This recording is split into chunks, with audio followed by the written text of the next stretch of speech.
Hello, hello, hello. Shalom, everyone. Hello. Hello. Hello, everyone. Thank you for being here with me live. Just want to make sure. Can everyone hear me? If you can hear me, just put a one in the chat.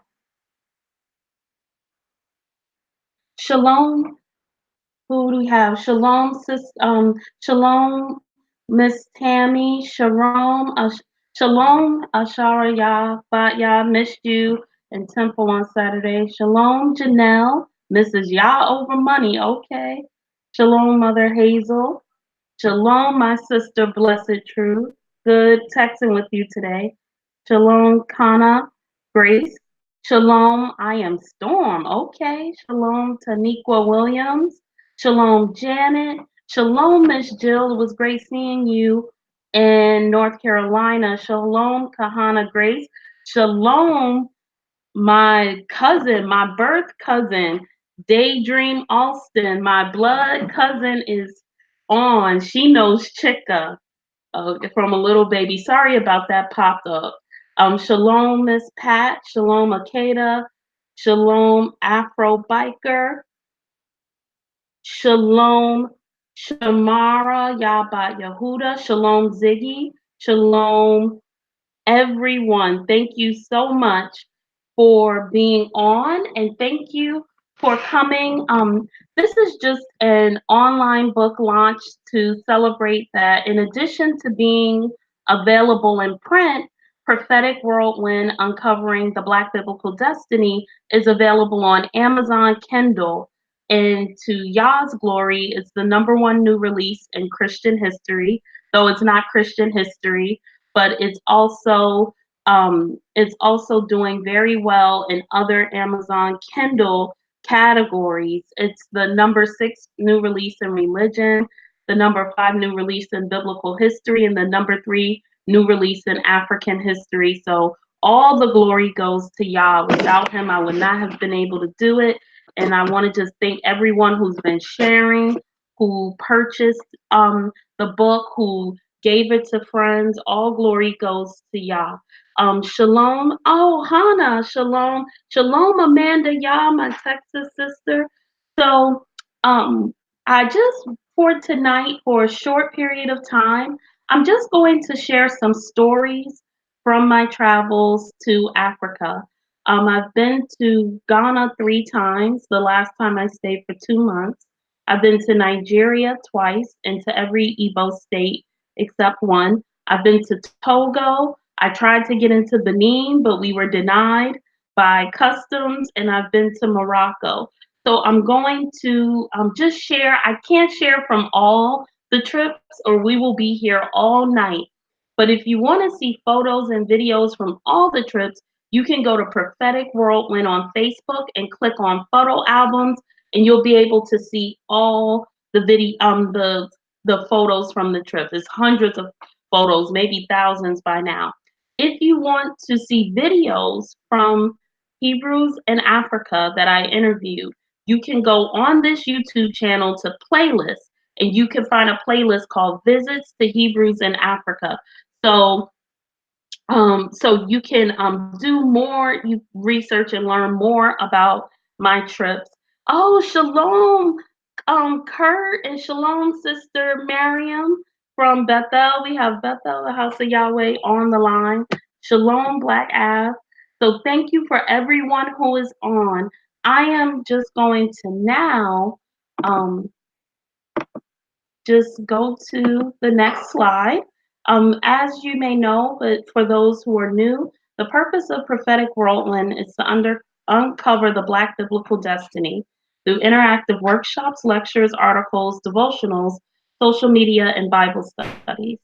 Studying to show ourselves approved, we will move from shame to shalom and from oppression to liberation. Shalom, Mother Malaka is in the house and she came right on time.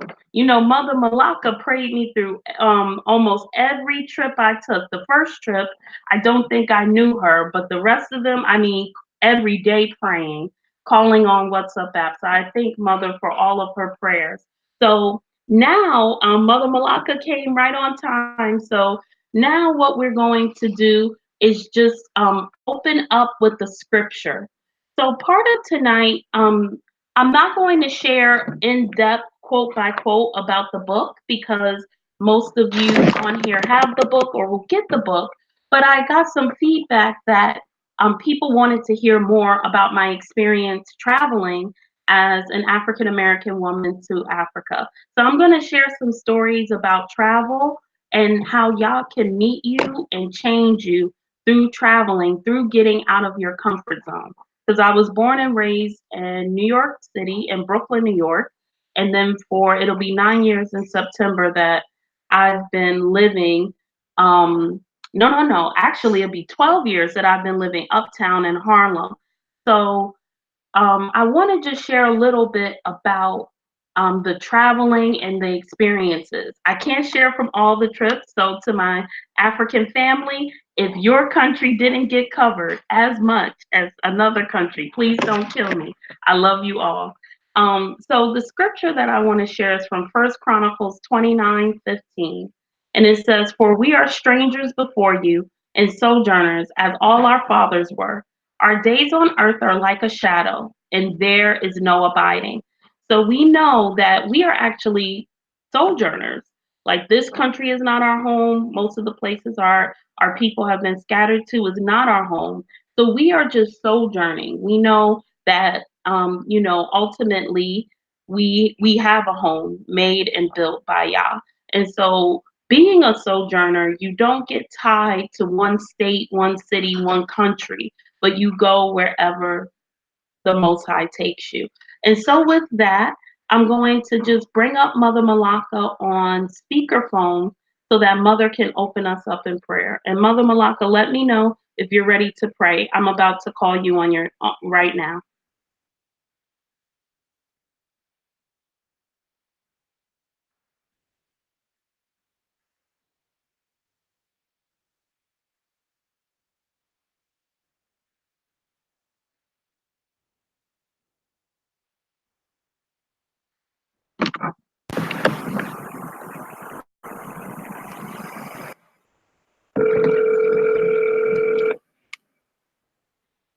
Shalom. Shalom. Thank you for being on. Are you ready to pray?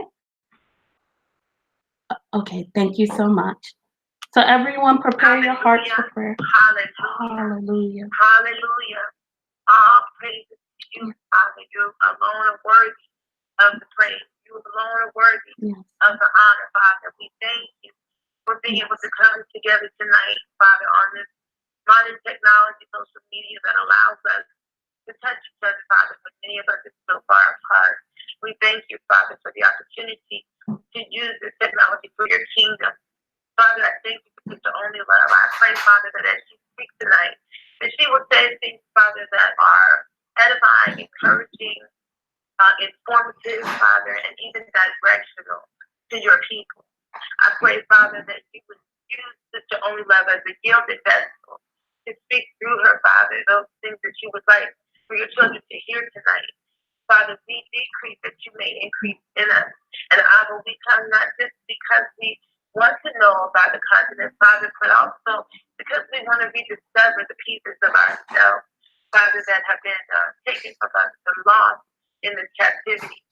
Father, we ask that as we listen tonight, that you give us ears to hear what your Ruach is saying, that you give us eyes to see what your Ruach is showing us, Father, and that we would be able to connect that, Father, and get deeper revelation and insight into your word, because ultimately that is what is most important to us, Father, is that we be restored to the covenant that you've given us through our father, Abraham, Isaac, and Jacob, and that we have been restored to the Yeshua HaMashiach.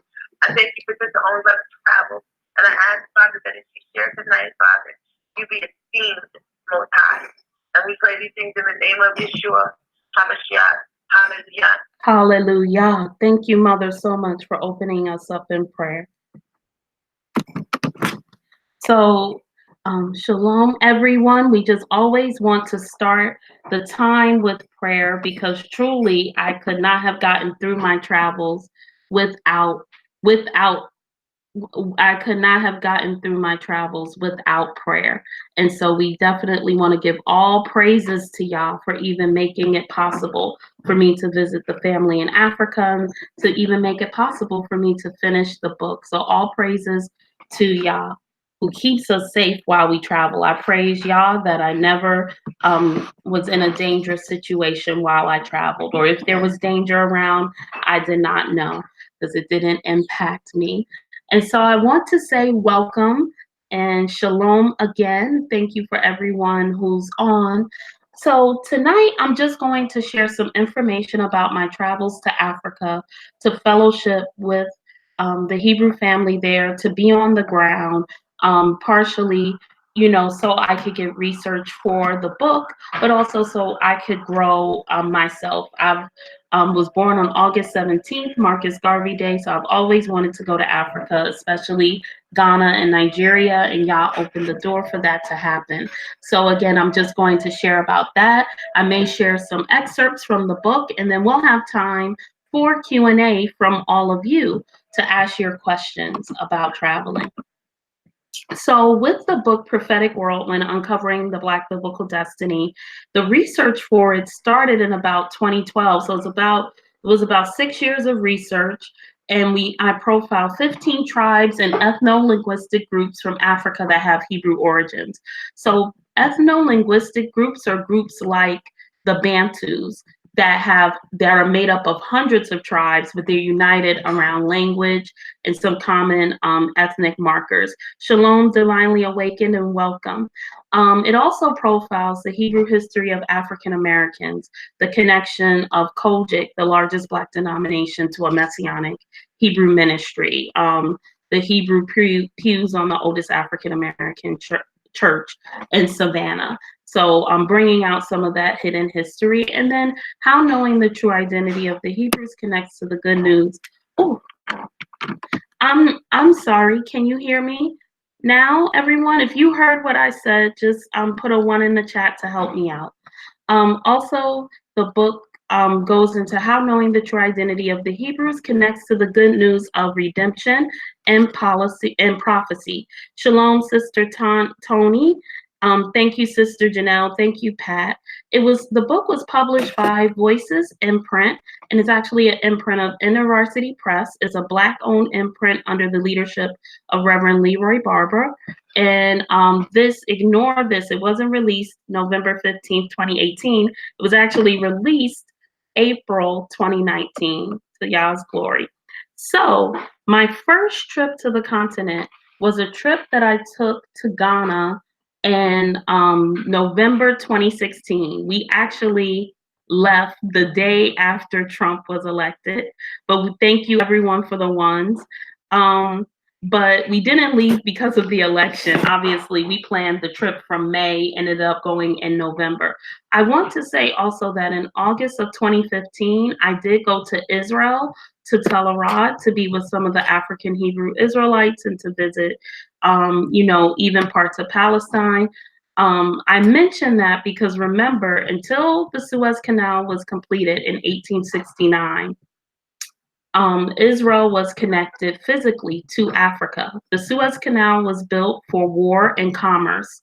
And so that separated Israel from the rest of Africa, but the tectonic plates are still connected. So technically, I took my first trip to Africa in August 2015. And maybe one day I'll do a presentation about my trip to Israel as well. So this woman here is Reverend/Mother Yolanda Brown, and she leads a ministry called Center of Destiny Ministry. It's a Sabbath congregation. She also every Sabbath has over the conference call kind of Bible study called Pearls of Wisdom. Reverend Yolanda Brown does a lot of justice work in the community, a lot of community development work, and we met many years ago And then when I was the executive director of an organization called Faith in New York, which organized clergy to do justice in the community, her and I connected again to do some justice work in Brooklyn and in Harlem. And she usually has me over for Shabbat dinners every few months. She likes to get millennials together, invite us over for Shabbat meals, feed us, give us, a lot of good stuff. Shalom, Sister Jackie. But one Shabbat dinner, it was just me and her, and it was in May of 2016. And she told me about this trip she was taking to Ghana. Her friend's husband, her friend who was also a minister, had a husband named Peter who runs a tour guide company, and he was planning a trip to Ghana, and she was going to go in November. And so this is not like me, but I blurted out, "You're going to Ghana and you're not taking me?" And I said it almost like she was supposed to take me. And so she said, "Oh, I didn't know you wanted to go." She said, "You want to go?" And so she gave me Peter's cell. We contacted him, and within a few days, I had my ticket and I had my slot in the tour. And so I want to say many people tell me they want to go visit the Hebrew family in Africa. And what I try to tell people is, one, you need to study whatever African country or countries you want to go to. You need to study the countries in advance. I studied Hebrews in Africa from 2012 and didn't even go until 2016 through documentaries, books like Hebrews to Negroes, Babylon and Timbuktu, and others. I've had African friends from high school, and I'm not going to say what years I was in high school because I'm older than my baby face looks. But, I had my first Igbo friend junior year of high school. My best friend in high school, my road dog, was from Mali. Um, Growing up in New York City, and especially when I moved to Harlem, I had a lot of interaction with African people already. I was even in an organization in college that had a lot of Igbos, to the point where in the opening scene of the film Jews of Nigeria, I saw one of the brothers who was in the organization with me in college in the film. So, and then being Pan-African, even before I was aware of my Hebrew heritage, I was already looking into Africa, looking into Ghana, studying Kwame Nkrumah and Pan-Africanism. Shalom, Dominique. So good to see you. Shalom, Miss Angel. And so I say all of that to say that, it's always good to research. And, if you want to visit Hebrews in Africa, but you've never even said hi to your African coworker or classmate, you might want to rethink hopping on a plane to Africa, because Yah trusts us with a little to give us a lot, and it's better to go when you have knowledge of where you're going. Also, I'm not really a big proponent of people just going by themselves. I'm a woman, a young woman, a single woman. And so every time I've gone to Africa, even if I fly over by myself, there are people at the airport, trusted people to meet me. Very rarely am I going around by myself. Now in Morocco, I went but in a cab by myself. And then my third time in Ghana, in Accra, I got around by myself. But for the most part, there's always someone with me. And whether I go with a tour or not. And so I strongly suggest for your first trip going with a tour group. Now, this was a tour that was mostly African American and Afro Caribbean people. And Peter was, he's a brother. And so when I told him of my desire to visit the Sefwi Jews of Ghana, Peter quickly said, "Let's add it to the itinerary." And everyone was happy to go, but these were people that went to Christian churches, Catholic churches, but they were still Black and wanted to know the history, and they wanted to learn. One of the Caribbean women, one of the Haitian women on the trip, was actually of Igbo ancestry. Her grandmother told them that, and so she was very interested. So Yah gave me favor with Peter for him to even incorporate visiting the Sefwi, because the Sefwi are an hour and a half from Kumasi, the capital of the Ashanti Empire, and then they're like 6 hours from across. So for Peter to add that added, hours upon hours to our trip. So I thank Yah for Peter. And Lakeisha King I want to say shalom to you. So I want to give honor to, Mother Minister Yolanda Brown for allowing me to tag along. And she has definitely supported the book and just supports a lot of what I do. And so um, we took a straight through flight from New York to Accra, which was about 11 hours. And there's a couple of ways you can get to Ghana. You could do the straight through flight, or you could do a long layover in Turkey. My second time, I did the layover in Turkey because I always wanted to visit Istanbul and Constantinople, but because they're big deals for like history and even church history. But unfortunately, Turkey and America were beefing when I went back in 2017. And yeah, when I went back in 2017, Turkey and America weren't giving visas to each other's citizens. So I had to spend 13 hours in the Istanbul airport because even my Turkish friend told me, even if I could have gotten a visa, that I shouldn't travel alone in Turkey because it was dangerous at that time. But the Istanbul airport is like a mall. But then the third option, which is my favorite option, is when you take Royal Air Morocco, you get a day layover in Morocco. And the first time I booked, this was last summer, I didn't want the day layover because it meant I had to leave New York a day earlier. And I felt really inconvenienced, but actually, I got a free hotel and I got a free day in Casablanca, the famous city from the movie in Morocco, Casablanca. So that showed me that sometimes we're inconvenienced when Yah is trying to get a blessing to us. So if I was so focused on my schedule and not wanting to leave a day early, I wouldn't have gotten a free trip to Morocco.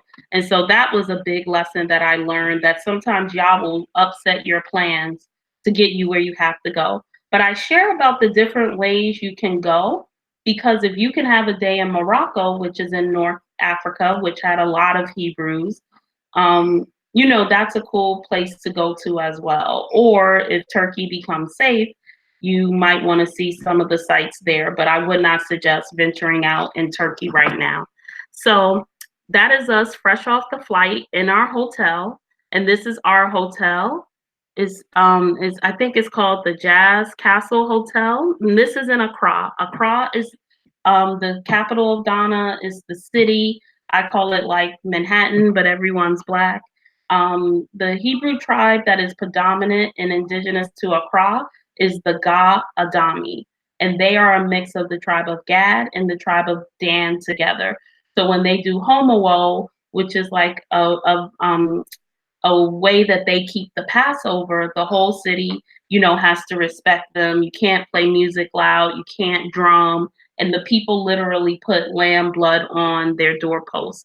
And I went to a homowo that was done for God Adami immigrants living in America in Philly a couple of years ago, and it was really beautiful. So there are all types of tribes in Accra because it's the capital, but really God people are associated with Accra. Um, and so this is the hotel, really, really nice hotel. And that's one thing I wanted to share, is that people have all these fears about Africa, or they think, it's only poor places. And I come from a humble background, so not putting down humble places, but I also, when I went, I saw, especially in Accra, very developed places, some people living in mansions. And so we have to make sure that we're not seeing Africa through the eyes of people that look down on it, but that we're actually, surveying all that Africa has to offer. So this is the hotel.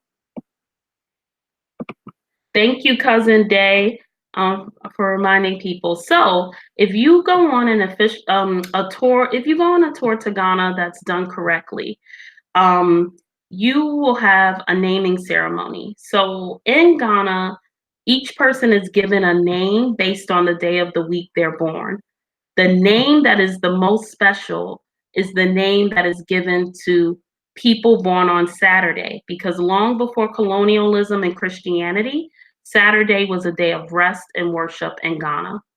So that's why you hear the name Kwame a lot, even among African Americans, because Kwame is a name for boys born on Saturday. So if you hear a whole bunch of Kwame, Kwame, Kwame, that's why. And those children are considered special because they're born on the Sabbath. Shalom Asatiwa, with you have a name, a Ghanaian name as well. My East New York sister, we got East New York and Red Hook in the house on the chat.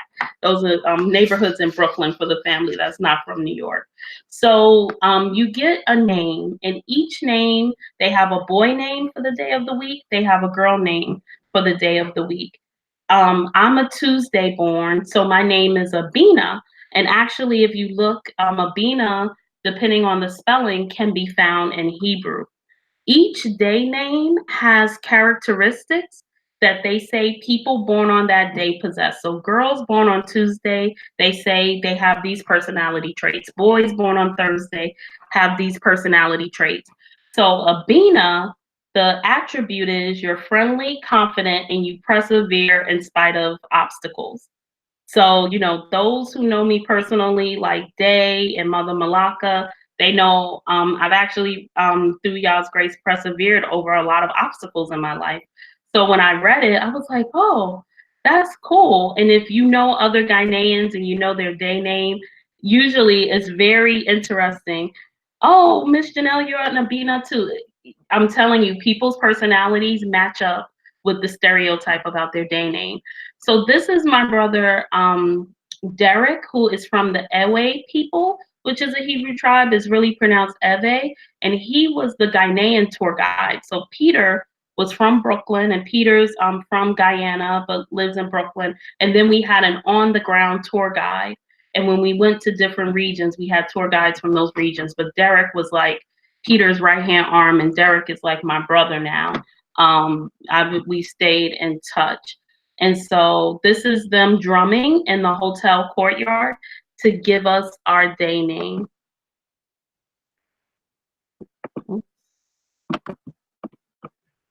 So this is most of the tour group. This is after we got our day name. And y'all, I know y'all don't usually see me in a dress like this, but it's hot. Okay. So, Mother Malaka, don't get me off the chat. But these are the rest of the people who came and the dancers, and we're just happy we got our day name. And Derek, who organized this, he is a Bible believer. So it was a positive ceremony. So I just this is driving through Accra. And one thing I noticed is that in Africa, so if you think that Aretha Franklin's funeral was over the top, or if you go to African American funerals and you think we just do too much, I always joke that if someone doesn't try to jump in the casket when I pass, that I wasn't really loved. Most of us know that, oh, Asatiwa, you're special, born on a Saturday and helped start a Sabbath congregation in East New York. You better go live out your name, girl. So you may think, oh, wow, African Americans, our funerals are over the top. But let me tell you, nobody tops an African funeral. When people pass away, they actually put up billboards for them to let the whole community know, because actually the whole community can go to the funeral, even if you're not super close to the person, because they don't let a family mourn in isolation. Everyone mourns together. And if you take the Wailing Woman class that's that I did a few months ago, it'll really go into why how you mourn, how even that collective mourning goes back to Hebrew culture. And you can go to the study tab on propheticwhirlwind.com to take that class. So this was just, a very nice billboard for this elder who passed away. This is the Accra Lighthouse, a sign from that. This is, you see Yeshu, that's how they say Jesus. So just like we say Yeshua, they say Yeshu. So I thought that was interesting. This is just Accra, like at the seaside. This is a castle. You see the lions, like the tribe of Judah. The brother with the shofar. This is just a regular castle too, and you already see the Hebrew culture. You see the beach. I love beaches, so this is a panorama of the coast. And in Accra is a city named Tema, and that has a lot of beaches because, and it's also a place of port where trade comes and goes. And on my third trip, I spent some time in Tema, and Tema is a like it's like very industrial, just industry and beaches. So that's beach as well. I love the beach. That's why so many pictures. So one of my heroes is Kwame Nkrumah, the first president of Ghana when it obtained its independence. Now, what people don't know is Kwame Nkrumah came to America and studied at Lincoln University in Pennsylvania, which is a HBCU, a historically Black college. He was a huge proponent of Pan-Africanism, of us coming together and uniting. But unfortunately, he had a lot of controversy when he was elected. So this is his statue, but the head was knocked off. And this is kind of like his museum and where he was buried. Okay, we got a Monday born, so y'all can look up what the names mean. Angel, you were born on Shabbat too? Okay. So that's the statue. And you know, anytime with political change, there's a lot of drama. This is his mausoleum where he was born. This is his desk and his phone. Now, y'all, this is a funny story that didn't make it into the book. So when we went in the museum, of course, we were taking pictures until someone told us you can't take pictures. So before the person told us, wow, we got a lot of Saturday borns on this chat. That's interesting. So before the museum guard came and ran up on me and said, you can't take pictures, I stood behind his desk and I was about to sit down and take a picture, but the guard was coming, so I had to stand up and capture a picture because I was trying to sit behind his desk and I got busted. So a lot of rules when you go to Africa, especially Ghana, there are cultural rules that you need to follow. And so that's why I say before you visit Hebrews in Africa, you need to pray and discern. Because you want to be sent by Yah, you don't want to just go of your own. Like using your left hand is highly looked down on in that culture. It's like a taboo. But if you study Hebrew culture, using your left hand was negative as well. And that comes from the left hand is what you use to kind of wipe yourself after using the restroom back in the day. And so you would use your right hand. You're not supposed to point to an elder or a mother or a father with your left hand. So especially with the Ashantis and spending time with the royals, like I constantly had to be reminded not to use my left hand. And so that's why it's also good to go with the tour because people will give you preparation before you go. But the rule about not taking pictures, that's just the museum. So I thought that was hilarious that I got busted. So family, if you want to know about all the day names, you can Google Ghana day names or Akan day names and get all the definitions because I can't remember every day name. So this is me in the mausoleum for Kwame Nkrumah. This is Minister Yolanda Brown just praying with the group. She just felt led by God to pray. So to be left-handed, it doesn't really mean anything negative. It doesn't mean you're a bad person. That's something people made up. It's back in the day, you would, after you use the restroom, you would wipe yourself with your left hand. And people, even today, you eat fufu with your hands. And so if you're in a culture that eats with your hands, of course, even if you wash your hands, you still don't want to take a chance using the hand that you wipe yourself with to eat. So then over the thousands of years, it just became don't use your left hand for stuff. And Asantewa, there's the ring on the left hand. No one ever told me that was a bad thing. In Ghana, they have the same wedding finger that we have. It's just more about not using it to shake people's hands, to point at people, especially elders, to eat, etc.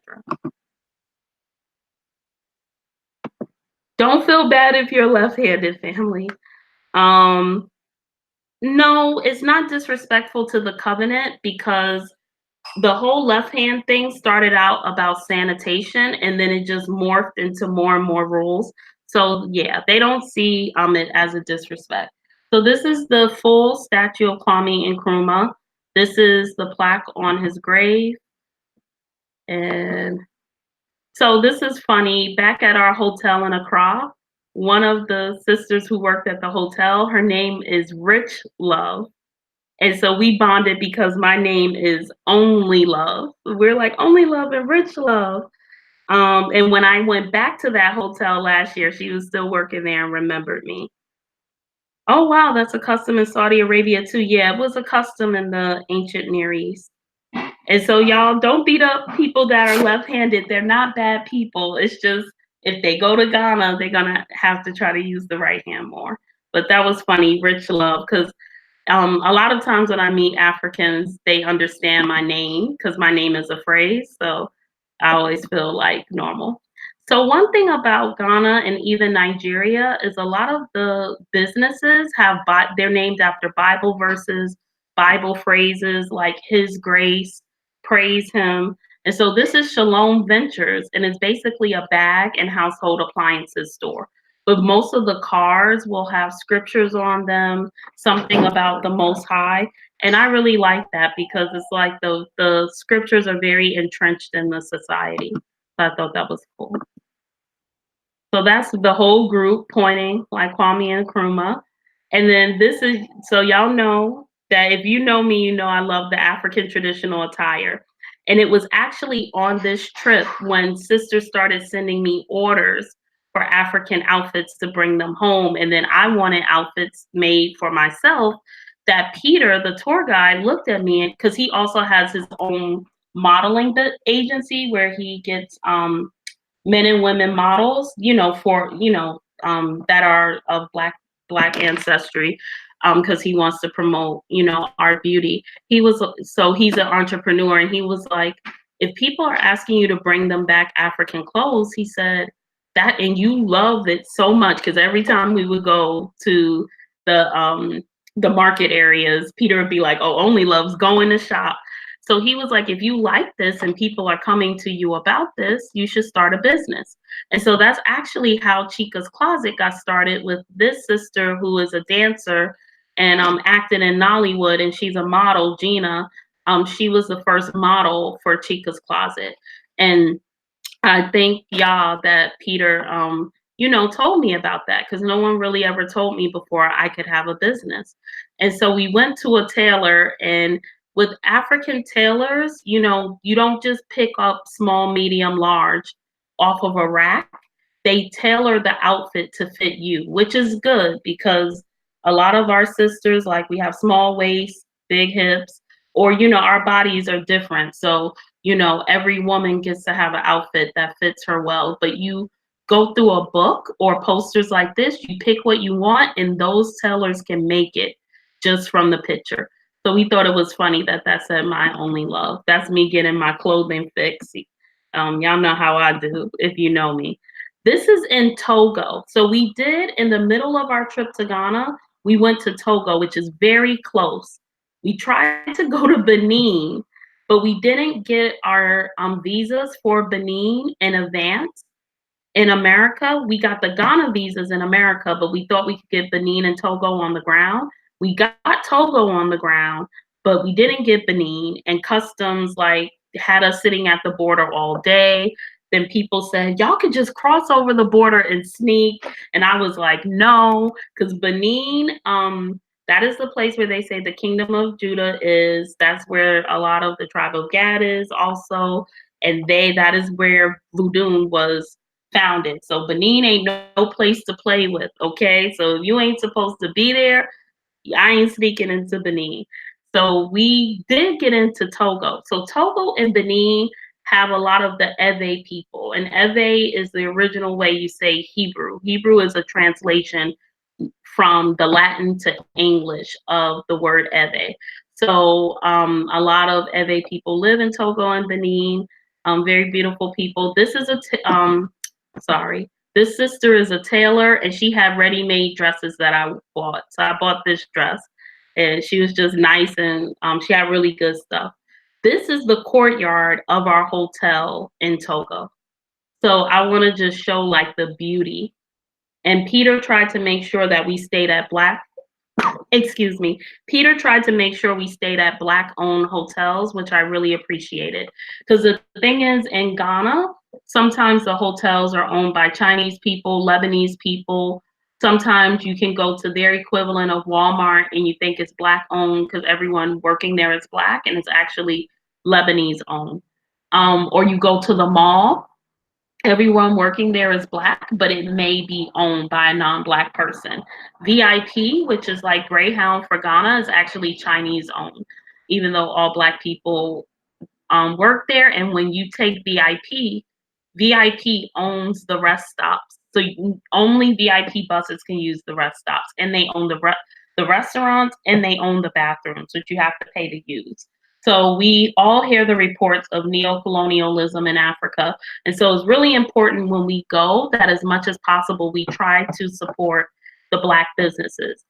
In Ghana, Nigeria, and a lot of countries in Africa, people have their own businesses and people kind of sell things in the market or on the street.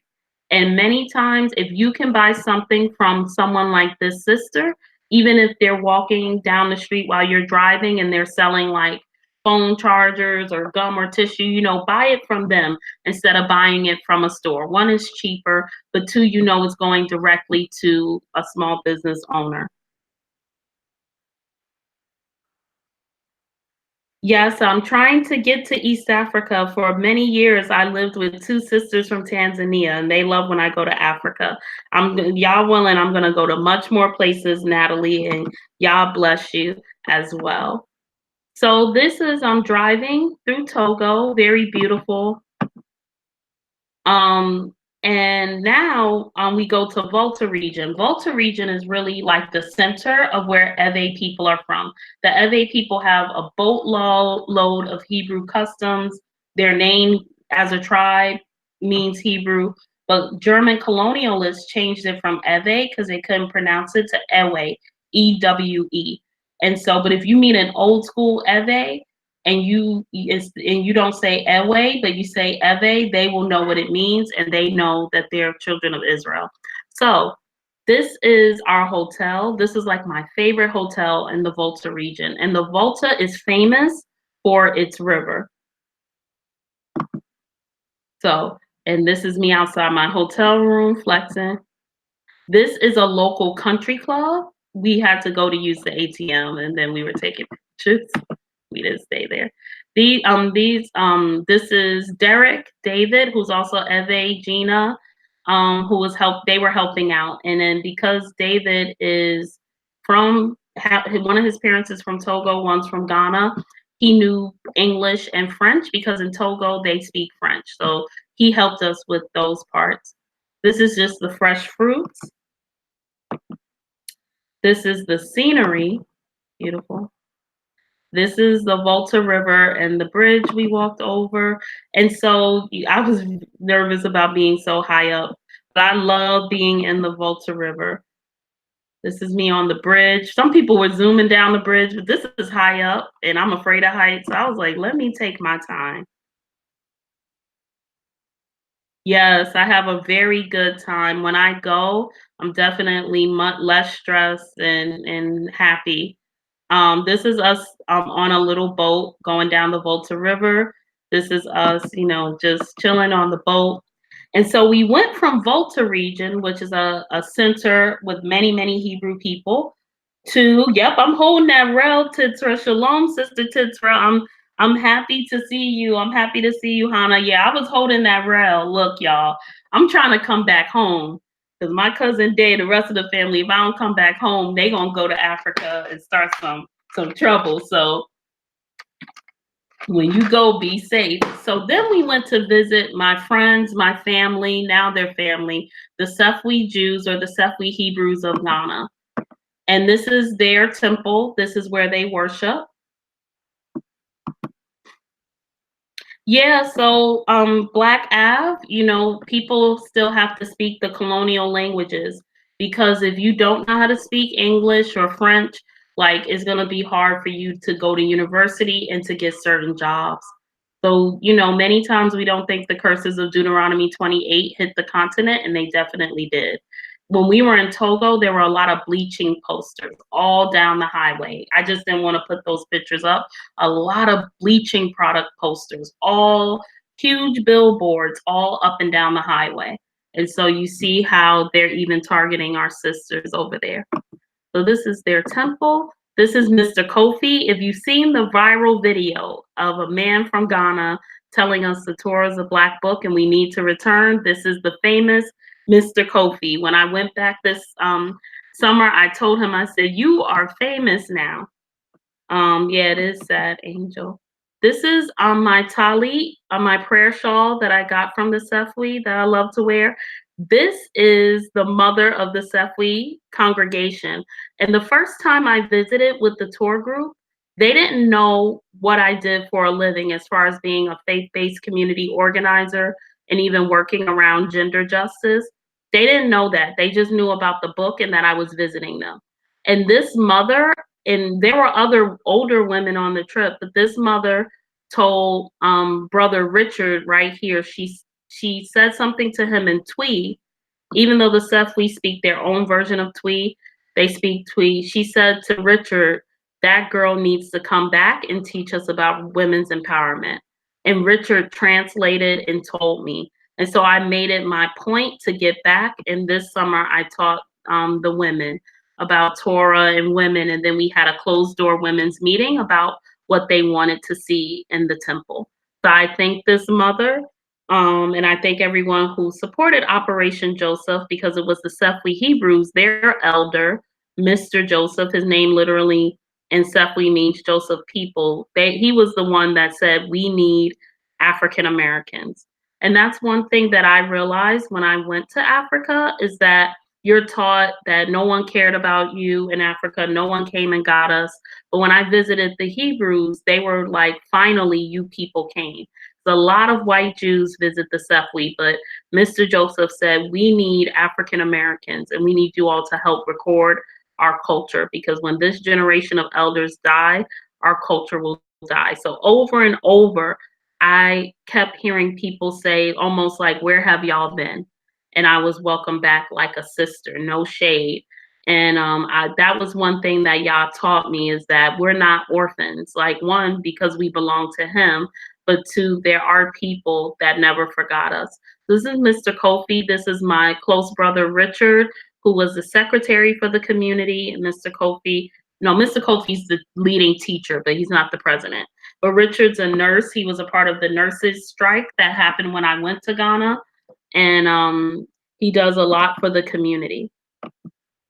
This is us outside of the temple, because Mr. Kofi wanted to take us in the temple so he could pray over us, because the next stop after visiting the Sefwi was going to Cape Coast to go to the slave castles. And, it was known that we would need a lot of prayer before going to the slave castles. So this is us getting ready in the temple to pray. Sorry, there's some repeats. These are the young brothers in the temple. This is Brother Ebenezer. If you watch the film about the Sefwi doing Jewish, a story from Ghana, this is the brother that stood up in the film and was like, I don't care what white Jews think. I know I'm a Hebrew, so I like Ebenezer. Ebenezer don't play. And he's a leader too in the community. I forget what his position is, but he's a leader. And this is Sister Elizabeth, who's Jamaican, and her husband, who's Jamaican. But he looks so Ashanti that the cousin to the Ashanti king gave him a pair of royal sandals. And then we started calling him, oh, you're a king, you're a king. He loved that. So they were hilarious on the trip, y'all. This older couple, man, they would be fussing.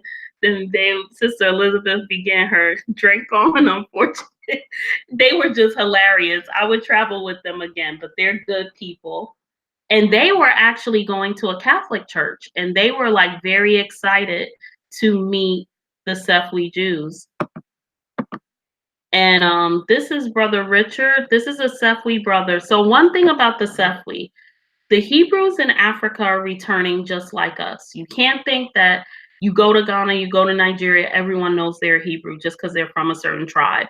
They're returning and waking up just like us.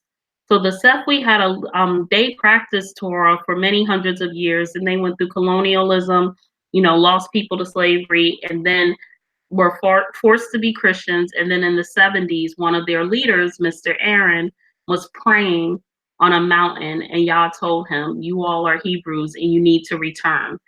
And so he started preaching in the streets of Sefwi Wayoso, return to Torah. But he wasn't preaching the way some of our camps preach. He was preaching nice. So people started to return, but they still have many in the churches. So this brother came on Sabbath just to, talk and chop it up with other brothers. Yeah, it is emotional. Definitely, definitely emotional. This is me after the private sister meeting. So we're not going to talk about what was talked about, just for the sisters. But I did report back to the leaders a little bit. Um, this is Mr. Joseph. This is Mr. Kofi, and this is the Supreme Sefwi Chiefs. The Supreme Sefwi Chiefs palace. Now, how did I get to meet the Supreme Sefwi priest? Not priest, it's the Supreme Sefwi king. He's not a priest, he's a king. So I couldn't take a picture of the king because he wasn't in traditional attire, because he came from church to meet with me. Now, why would he come from church to meet with little old only love? Well, again, y'all just ordered my footsteps. My trip last summer, I went to Nigeria to visit the Igbos again, and flying back, I took African World Airlines. Now I love Black-owned business, and Ghana and Ethiopia Airlines are coming together to make a Ghana national airline, which I'm like, praise y'all. Look, y'all, Africa World Airlines is Black-owned, but it's a struggle, y'all. So there's CP time, and then there's Africa time. And so, you know, Africa World Airlines runs on Africa time. So and I'm rushing to my gate with the American, like, oh, I'm gonna get left. And then you just sitting there for hours. The first time, the flight from Nigeria to Ghana is like less than an hour. It's like a half an hour. But the first time I went to Ghana, no. The first time I went to Ghana, the Queen Mother died. The second time I went, they were burying the Queen Mother because it took a year to plan her funeral. So they buried her, but to have the week-long funeral celebration of life, it took them a year to plan. So because the Ashanti king was in the airport and needed to move around, they delayed our half an hour flight for 4 hours just so he could move about in his time of mourning. And I'm not gonna say anything else because I want to be able to visit the Ashanti King. But Only Love was not happy. Only Love was not. She's being in her flesh. Like, this don't make no sense. But last summer, when I was waiting in the Lagos airport to go back to Accra, I asked just a man sitting there, oh, is this the right gate? And he was like, yeah. And then he said, oh, it doesn't sound like you're from here. And I said, no, I'm from America. And then he's like, oh, what are you doing here? And I told him what I was doing in Nigeria, and that when I went to Ghana, I was going to visit the Sefwi. And I told him about my book. And he said, what? I'm half Sefwi and I'm half Fanti. And he said, do you want to meet the Supreme Chief of the Sefwi? I said, yes. He said, well, here's his cell phone number. Here's my name. You call him, and if he won't meet with you, you mention my name. He will definitely meet with you. So when we got back, the Sefwi, we called him. We mentioned the man's name, and he left church early to meet with me.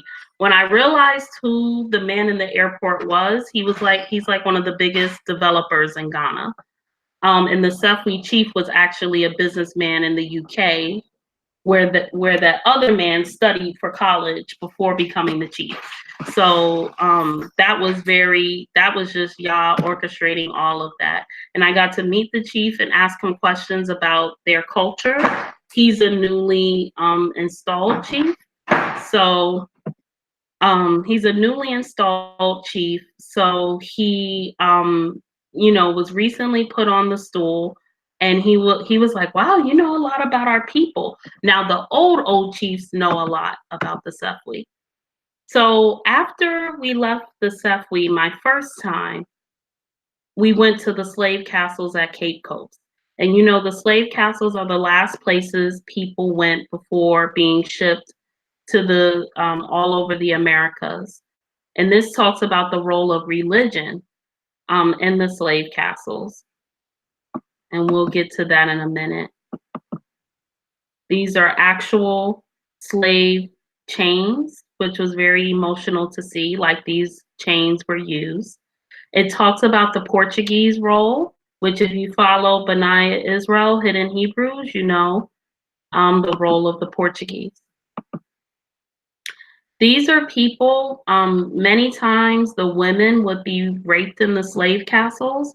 And if she was pregnant, they would take her out of the slave dungeon and build a brick house for her. And she would have her child. And so what you have in Cape Coast is you have a lot of people with like names like Johnson, Williams, like names that last names like African Americans. And you have a lot of people who look mixed. And I wanted people to see that. Also, sadly, some chiefs would give their daughters to the colonialists to cut deals. And that's a hidden part of slavery that we don't like to talk about. But it happened. This is the outside of one of the slave castles.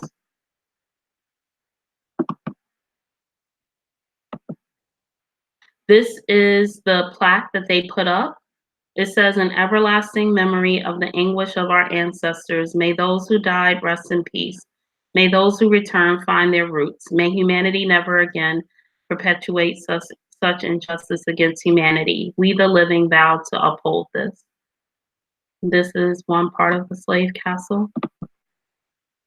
This is another outside picture of the castle. And there were slaves from other countries, enslaved people that were shipped through the Ghana slave castles. That's why Ghana is so key for many Pan-Africanists, because even people who weren't from Ghana, that was the last place on the continent that they lived. This is cocoa, and I'm a big coffee drinker. You know, I love chocolate. When you go especially to the Sefwi region, there's huge cocoa beans. But when you try to get coffee in Ghana, there's very few coffee shops. Most of the coffee is instant Nestle coffee. And it's sad because basically their cocoa is processed outside of Ghana and then sold back to them as chocolate, as instant coffee. And so that just shows the exploitation, that their natural resources are taken and then repackaged back to them.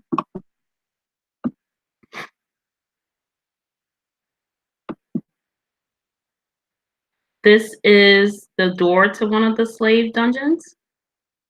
And our tour guide was really empathetic. He was a PhD student, and he would pause and ask us if we wanted to pray.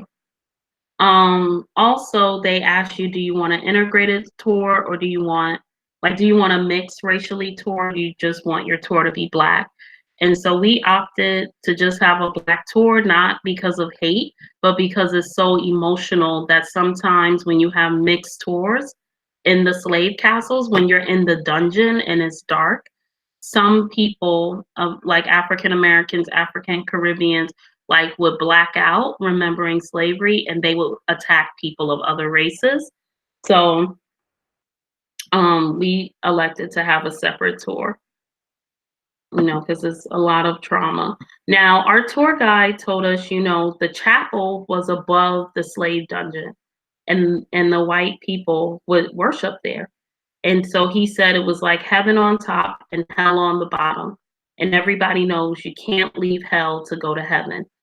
That chapel in the slave castle was turned into an Anglican and Episcopalian church that Ghanaians worship at today.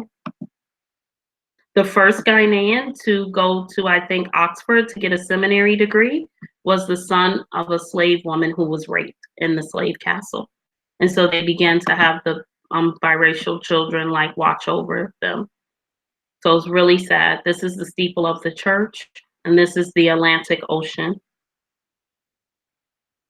Yes, only Yah can heal his people. This is the governor's bedroom and hall, and we stood in the governor's bedroom, and they would make the enslaved women go into the courtyard, and the governor would choose whatever woman he wanted. And if she refused to go with him, they would tie her to a ball and chain and leave her in the courtyard with no cover and no food for days until she died or she agreed to go. This is the dungeon again, like the little air they let in. And this is again the Atlantic. This was very emotional for me. I still can't describe how it felt being there. This is one of our tour guides. It was very difficult being there. You feel anger, you feel sadness. You think about Deuteronomy 28. You think about your ancestors. My family, the Alston family, we were owned by one of the largest slaveholding families in American history, and so it was very emotional. This is one of the fishing villages. So when you go through the door of no return, this is what you see. This is the woman slave dungeon. And when you go in the woman slave dungeon, you can still smell the menstrual blood from all those hundreds of years ago. This is the door of return. So when you go through the door of no return, you come back in through the door of return, and the government put a quaba to welcome you home.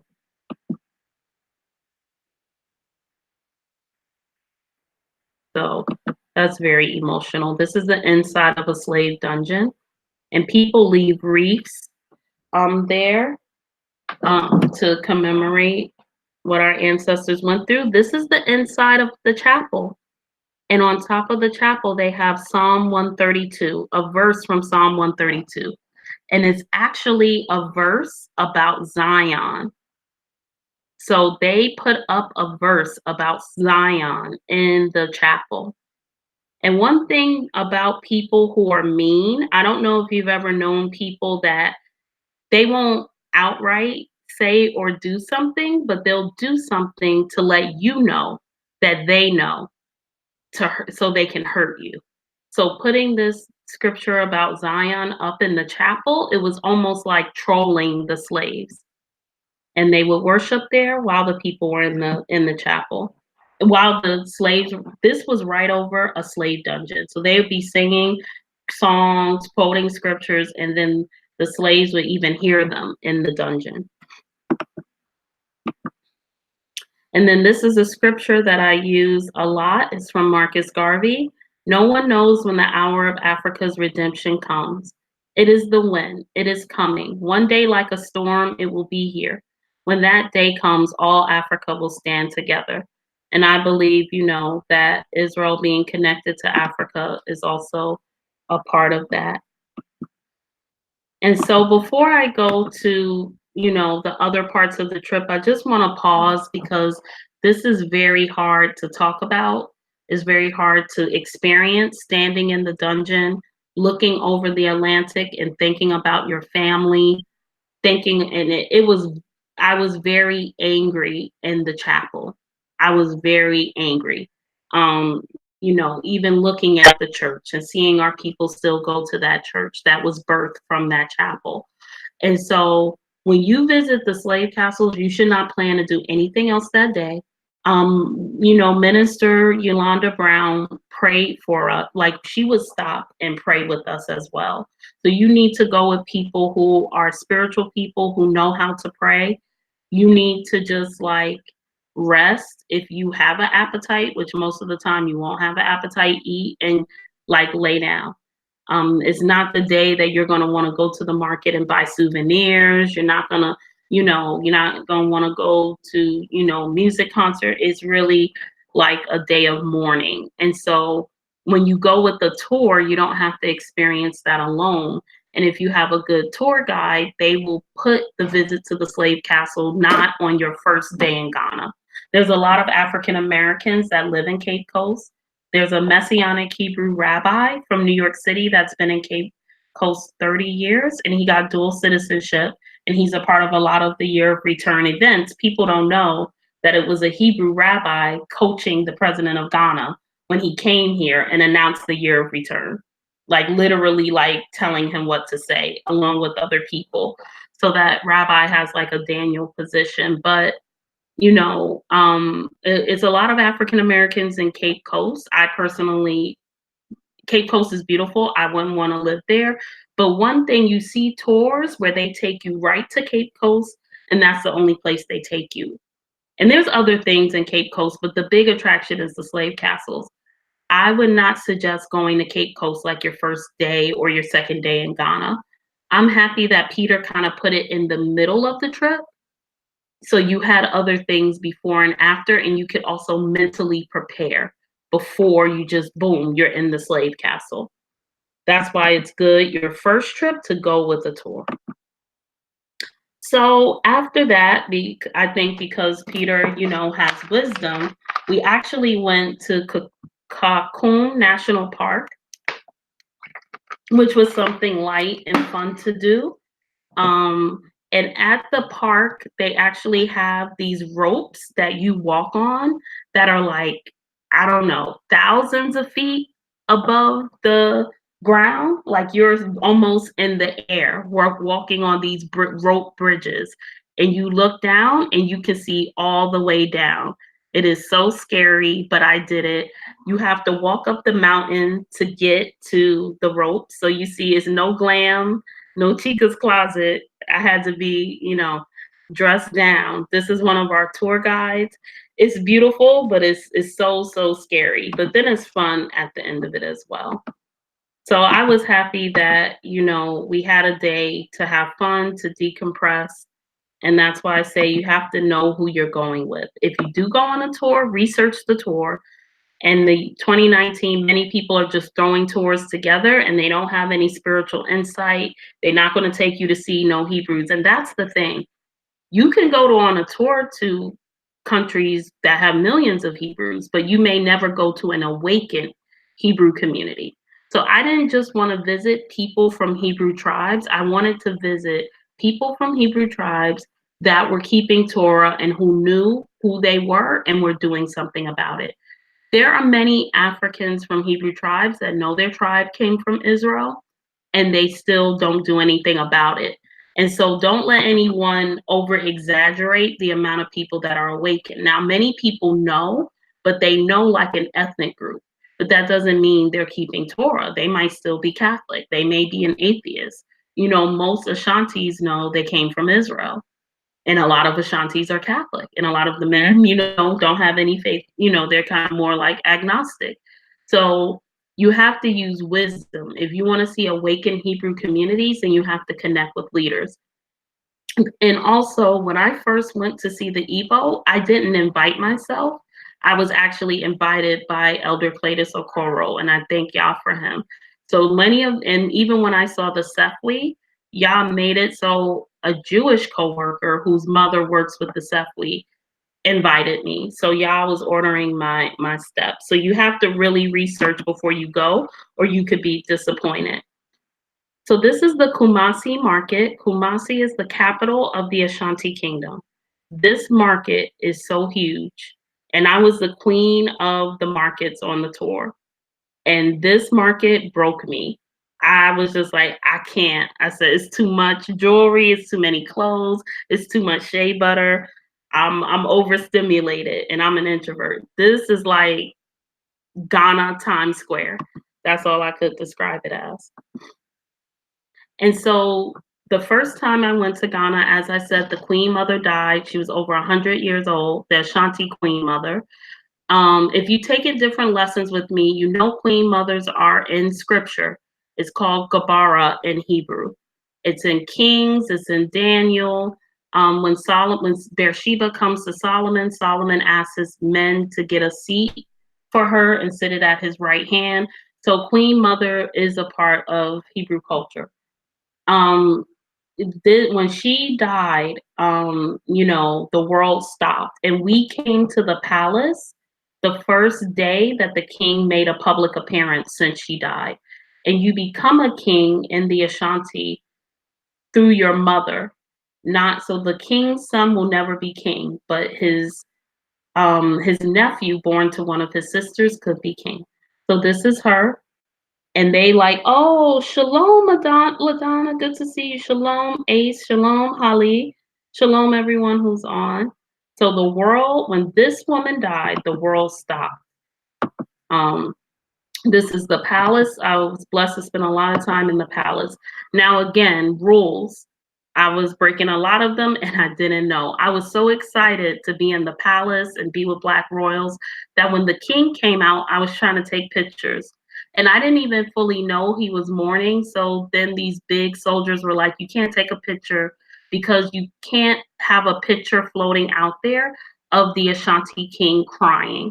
So there are things that I don't have pictures of because a lot of the Hebrew assemblies in Africa, you cannot use cell phones in service. You cannot stream. You cannot take pictures. One of the biggest Hebrew synagogues I've seen in Africa is in Accra. It has like 200 people. They modeled it after the temple in Jerusalem. I mean, it even has a place where you can wash yourself before going in. They take your cell phone and your bag why and put it in a separate room locked because you cannot, they don't even want you writing notes about the Torah in your journal during Sabbath. So there were a lot of things, especially from my second trip, that I did not get pictures of. Also, couldn't get pictures of the king when he was in mourning.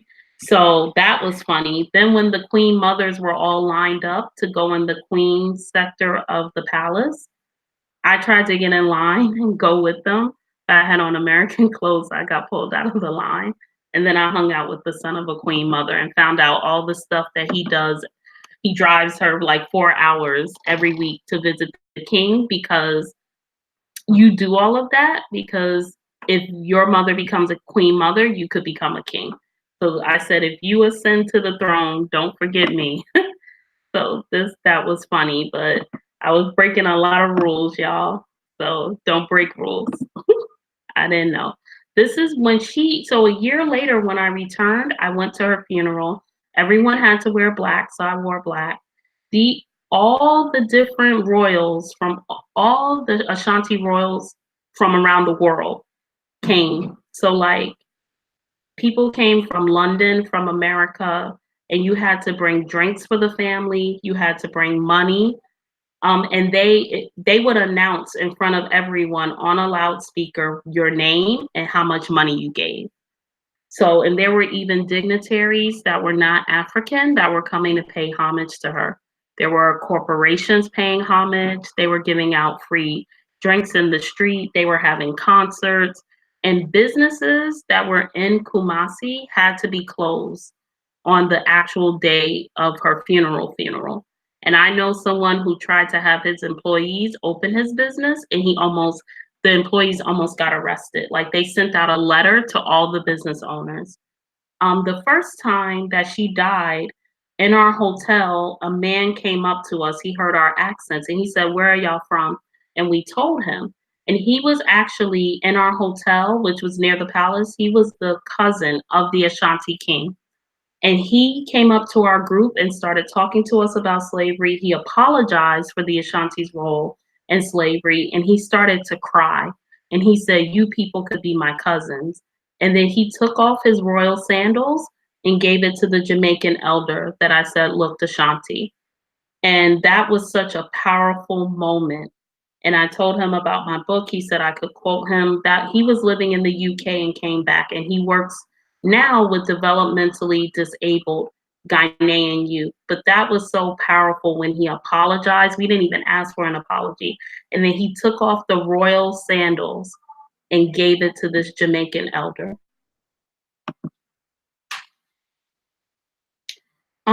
Black Ab, I don't think it's up to them or us when we'll be a whole nation. I think it's up to y'all. When the two sticks will come together and be a whole nation. So my second time I got dressed up as a queen mother. So I was excited about that. And actually a young person kept following me. They thought I was a queen mother. So that was cool. I was like, I could get used to this. These are the royal sandals for women that are handmade. So if you see a person with these sandals, you know they're a royal. The thing about Kumasi, I spent like 2 months there. It's a lot of pressure because when the royals come, they're not always dressed in attire like this. They could be in jeans and a t-shirt, and you could be at the mall and you're just like shopping whatever, and you're interacting with the royal. Like I was introduced to an Eve prince, but he just looked like he was young. He looked like a homeboy from around the way. And then when I finished talking, my friend's like, "Oh, he's a prince." I'm like, "Why didn't you?" I felt like so much pressure, like I didn't do the right thing. So it's a lot of pressure being in Kumasi day in and day out. It's cool for like a day, and it was cool for the extended period of time, but you just have to remember all the cultural norms. Like if you're at a restaurant and the woman is old, the waitress is older than you, even though she's serving you, you're supposed to get up and curtsy to her. So if you have an issue with respect, if you have an issue with elders, with mothers, with founders, you might not want to visit the Ashanti Kingdom, or any royals, because pride is going to come before a fall. I don't mind following protocol. And one of the most impactful moments I had in Ghana was across the street from the palace is a bar that a queen mother owns, and I had to sit down and wait for my friend to come back. And they were like, "Oh, just sit at this table with these people I know and have something to drink." Um, and so when I was sitting at the table, it was these older men and two other women. And I didn't know that this was a table of high chiefs because they were dressed down. They were just kicking it, and two of them had little girlfriends. That's another story. So they were just kicking it. And one didn't he did not know why I was there. He didn't know what I was my about my book. And he starts talking to me to be polite. And then he says, "You know, we're not from here, right?" And I said, "I know you're not from here." And he said, "We're from Israel." And then he looked at me. He said, "You know your people are not from there." I said, "I know we're not from there." He said, "Y'all are from Israel too." And then tears comes to his eye. And if you know African men, and Ghanaian men, they don't show emotion, especially publicly, for the most part. But he had tears in his eyes, and he said, "I just don't know how we got in this situation. I just don't know, you know, how God did this to us." He said something of that level. And so he right there, this was not an interview. I could not take out my phone because again, I cannot tape a chief crying. But he said, "I just don't know why we're in this situation." And he mentioned, God. And that was very profound because he wasn't being coached. He didn't get quoted in my book. There was no camera. He was just speaking from his heart. And for some reason, he felt led to share that with me. And then when I told him what I was doing, he was like, "Wow." So at the funeral, all the royals had a special place to sit. And this is the outside of the palace. You see lions all over the palace, lions everywhere. Now, this is the second palace. The original Ashanti Palace was destroyed by colonialists. And so this is the palace from the 20s. Inside the palace, you see the Pope coming to pay homage to the Ashanti King. You see Queen Elizabeth, but you can't take pictures in the Palace Museum. The lion again.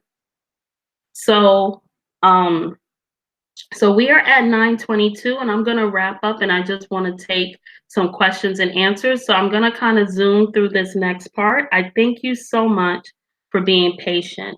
But this is Elder Cletus Okoro. He's the first Hebrew from Africa who gave me an invite. He leads a ministry called House of Israel, Nigeria, but he's also a part of Yahweh Covenant Assembly, which is a network of like 50 Messianic Hebrew congregations all throughout Nigeria, started by Yoruba, Igbo, and Hausa man. And if you know about tribalism in Nigeria, that's a miracle that those three tribes can get together and do anything. So I bless Elder Cletus and his wife, Mary. Anytime I'm in Nigeria, I don't have to worry about anything. They definitely have me. This is a Bia state, which is a key state in Igbo land. So Nigeria has a lot of states, and there's a couple of Igbo states. I've been to every Igbo state except for one. And the slogan for a Bia state is "Welcome to Abia, God's own state." Everybody belongs to a church or a Hebrew congregation. Very, very spiritual people. So I want to share a testimony. This is the bridge in Arachuku. Arachuku is the part of Igbo land that sold the most people into slavery. So they're the clan that all the other Igbos know sold people into slavery. This is the bridge where they would march the slaves out of Igbo land. In the Alston family, we have an association where the elders and family get together, and they tested the oldest patriarch, and his DNA came back, from Nigeria. I have to do more DNA testing on myself, but this was very emotional for me. This is a traditional Igbo outfit that Elder Cletus and his wife gave me fabric for. And when I was standing on that bridge, I really felt like something was breaking spiritually for my whole family. And, when you're on the bridge, you feel emotional. We call this the bridge of no return, like the door of no return. And, but then the Ruach told me, you don't need to feel sad because your ancestors might have left this bridge as slaves, but you're returning as a free woman. And when I stood on the bridge, Cletus was crying because he's from Arachuku. He reaches out a lot because his clan is responsible for us being over here. And he's just crying. And again, for an African man to cry in public, that's a lot. He was just saying, the curse is broken, the curse is broken. And so that was another like pivotal moment in my life. And when I returned from this trip, I just had a lot more faith and a lot more trust and a lot more of the Ruach. And so to y'all be the glory for that. Thank you, sisters. And so this is just the aerial view. Very beautiful place. This is a local leader of a Messianic assembly. When you see the singing at the end of Hebrews to Negroes, this is his congregation singing, "We welcome you home." And also the people standing in a circle singing, sounding just like us, or we sound like them. When you're in Igbo land, you will see people that look just like your family. So my cousin Day, who's on this chat, I literally saw people who look like her. Like Clayda's sister-in-law, when she came to the hotel and I opened the door, I had flashbacks to North Carolina and visiting my cousins. And I just started shaking my head. And I was like, you look just like my family down south. So it's funny, when you're in Igbo land, you just see, like, we saw someone who looked like my Aunt Faye, like literally looked like her. And my Aunt Faye is light skinned with freckles and green eyes. And we sent the picture of this African woman dressed in African attire, looking just like Aunt Faye. I sent it to her and her children, and they were dying. They said, "This is African Aunt Faye." So you really see the connection. This is a good leader, good assembly. When they worship, they prostrate themselves all the way down to pray. So when you see Muslims praying like that, that's actually a Hebrew form of prayer. And that really showed me about the reverence of Yah. And Mother Malaka speaks about that, the reverence we're supposed to have for Yah. We don't just run up on him. So this is his daughter, who she has the attitude of just like a little African American sister. So we connected. I actually spoke to her and him on the phone today with Elder Cletus. And so this little girl is too much. I love them though. This is us at Elder Cletus's house. His wife has her own restaurant. So Mary be throwing down with the Igbo food. So she always looks out for us. And I thank her for allowing her husband to travel around to welcome people. This is just the scenery. This is one of the elders. Again, this is the road where people were led to that bridge to leave Igbo land. So when we were driving through the village, Elder Cletus is like, let's get out of the car and walk. And I'm thinking, why we got to get out of the car? And so, but I didn't say that. I just got out of the car. And so as, um, as we were walking down this road, no one told me what this road was. But I went from being really happy, and then I felt a strong spirit of heaviness, like I wanted to cry. And I thought to myself, I said, why are you sad? You're in Nigeria, you're not at work, it's sunny. And then we went into an elder's house, and the elder explained to me that this was the road that they used to march the enslaved people out of Nigeria on. So you would get marched, in the middle of the village to the bridge. And so I feel I was literally feeling the pain of, the ancestors while we were walking down that road. So it was another key moment. And this is Sabbath, and three congregations came together to welcome me. So this is them, just, huddling together. The worship, one thing about Hebrews in Africa, they have no issues with prayer. They have no issues with praise. They have no issues with worship. And a lot of people try to make Hebrews in Africa like a scapegoat to do witchcraft and all this other, like, or they try to downplay prayer and worship. But actually, the Hebrews in Africa like to pray and praise, and you spend most of your time standing up praising Yah. So if you don't like prayer and praise, you probably should stay home. And I went to an all-night prayer meeting at this assembly, and it was fire. If Mother Malaka visited them, they would just kidnap her. She wouldn't be able to come back. They would want her to stay and pray forever. Yeah, it was painful. So this is Ezzy Airy, who descends from Gad through Gad's son Eri. You can read about that son in Genesis. And he comes every July to the Igbo village in Virginia, and he lays hands on African Americans and prays to break the curse of slavery off of us. He also has a Hebrew assembly, Messianic Hebrew assembly on his property. Many dignitaries from the Jewish world and from Israel visit him, but he has a big heart for African Americans. So he actually made a sister from Flatbush, Brooklyn, a princess, and she works closely with him. And he made a brother from Texas, a prince.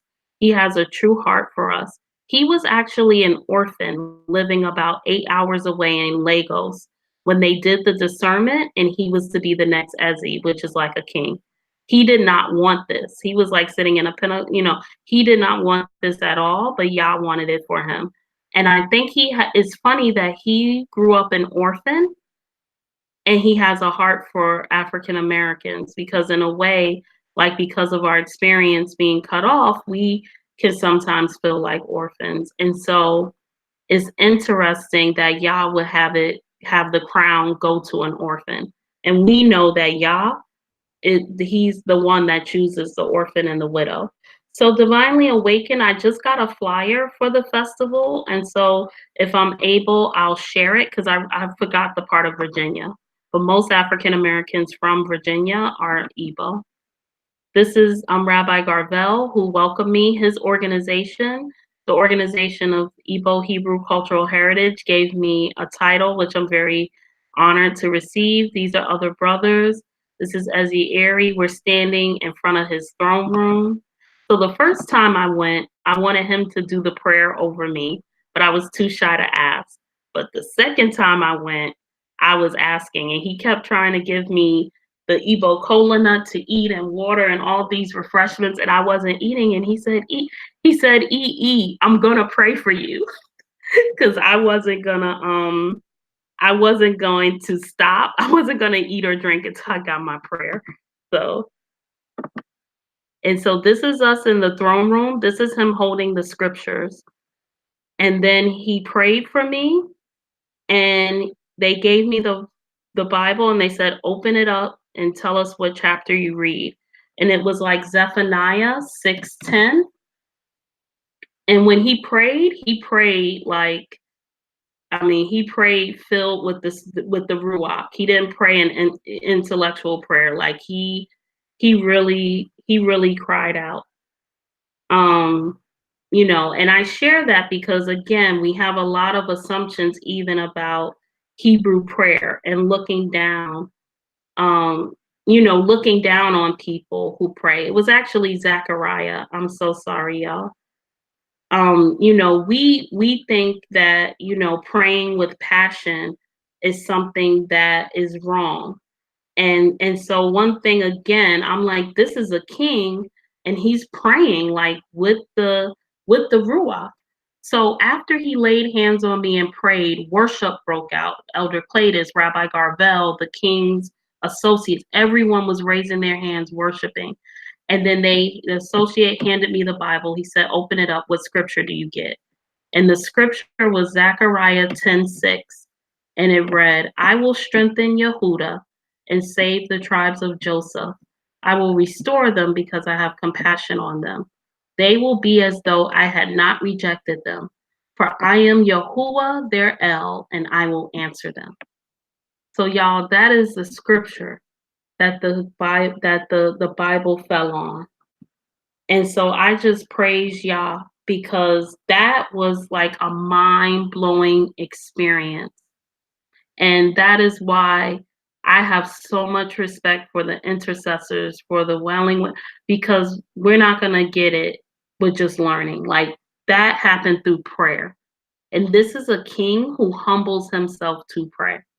So how much more we should. That was amazing. And many of you know his throne is an ancient stone throne. And at the bottom is Paleo Hebrew for gift at his throne.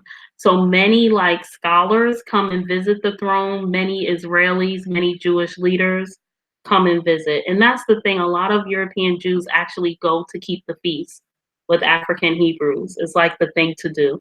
Or a lot of their rabbinical students go. Yes, mother. There's a lot of looking down on, we leave the church and then we throw out the baby with the bathwater, but we have to cry out. And last Shavuot, I celebrated it on the compound in the Ezzy's assembly. Now the Ezzy doesn't lead the assembly. He has other stuff he has to do. So this is the elder who leads the assembly. This is a brother just praising on Shavuot, just getting it in. And then people were prophesying to each other, all of that. This is us offering up the bread for Shavuot to Yah. They have some of the strongest sisters I've seen in the Hebrew assemblies I visited. Those sisters are no jokes. Sorry. Rabbi Garvell has an agricultural project in Igbo land, so this is some of the land we visited. When Eri, son of Gad, got to Igbo land, they built this tree to honor how Yah kept them during the migration. This is an ancient tree. The Hebrews in Senegal, B'nai Ephraim, they also built a tree when their ancestor got there. They do not worship this tree, but it's just a reminder of what Yah did for them. And in the scriptures, you see when Yah did stuff for the people, they would build stone altars. They would just do something. And in our lives, that taught me I need to memorialize when Yah does stuff for me, even if I just write it in a gratitude journal. Only people they allow can go in through the gate to be around the tree, and women who are on their menstruation can't go. Sorry, I'm sorry. So I was blessed that they let me go within the gate to be near the tree. This is us in Abuja. Abuja is the capital of Nigeria. I love Abuja. It's a city. And this is us launching the Joseph Project for Rabbi Garvell's group, which is a project that allows African Americans to visit Igbo land, invest in all of that. This is a Ezi as well, another king, and they had me as the keynote speaker. And this is us. I'm another Ezi, a lot of prominent people there. So it was a very humbling and fun experience. Oh, I am so sorry. I don't know how that happened. I'm so sorry, y'all. I'm sorry that's the PowerPoint. Because sorry. Okay. I am so sorry, but basically we are at um we are at the Q&A. So I am sorry, not sure what is happening, but I hope you can see the Q&A. Is the chat still up? Not sure about what's happening with the slides.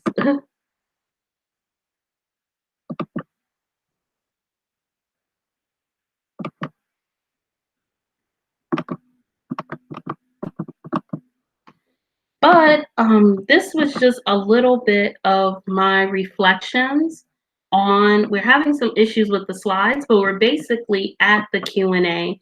And so these were just some of the, yes, Operation Joseph is still active. We're only going to be doing updates every few months. But thank you to everyone who donated to Operation Joseph. But just for clarity, Rabbi Garvel's Project Joseph is different from Operation Joseph. So there's Project Joseph with the Organization of Igbo Hebrew Heritage, which is about African Americans visiting Igbo land and investing in the agriculture project. Operation Joseph is us over here donating to support Hebrew congregations and orphanages and community groups in Africa. And we also supported the Igbo Hebrew Heritage Organization and the assembly on Ezzy's property. We got everyone the Institute for Scriptural Research Bibles and got them funds. And I want to thank Brother Michael Pugh for getting those um, for getting those Bibles to them. I want to really thank Michael Pugh for that.